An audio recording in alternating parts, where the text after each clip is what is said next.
So if you run into somebody this Thanksgiving who is asking you about your boyfriend or a novio or your marital status or your stomach or your womb or something else they ain't got no business asking you about, and you just need to tell them, you know what, please get away from me, get out of my face.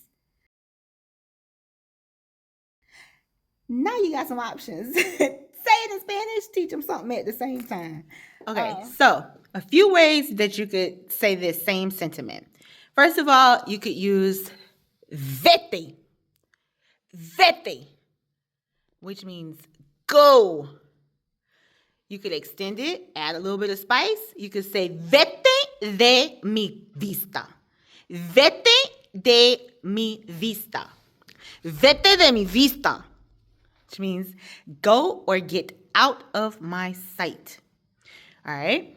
Using that same word, vete, you could also say vete de mí. Go away from me. Vete de mí. All right? Now, if you want to use a completely different word, you could say aléjate. Aléjate, which means get far away. Or add a little extra and say aléjate de mí. Aléjate de mí. Aléjate de mí. Get far away from me. All right? Another word. This one I think is pretty common. The literal word for word translation for get out of my face. You could say, quítate de mi cara. Quítate de mi cara.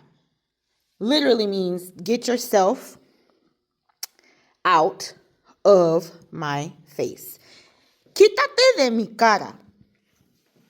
All right? I got actually 3 more for you. 3 more ways. If you want to be super simple and you just want to say one word, if you want to say like out in Spanish, that would be fuera.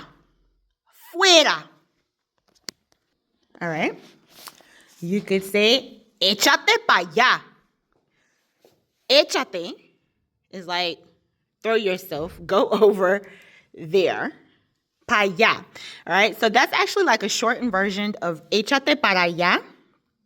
In Spanish, whenever you have one word that ends in an A and then the next word right after that, if that begins in an A, it's very common for the words to be combined into one sound. So it's not likely that you're going to hear somebody say échate para allá.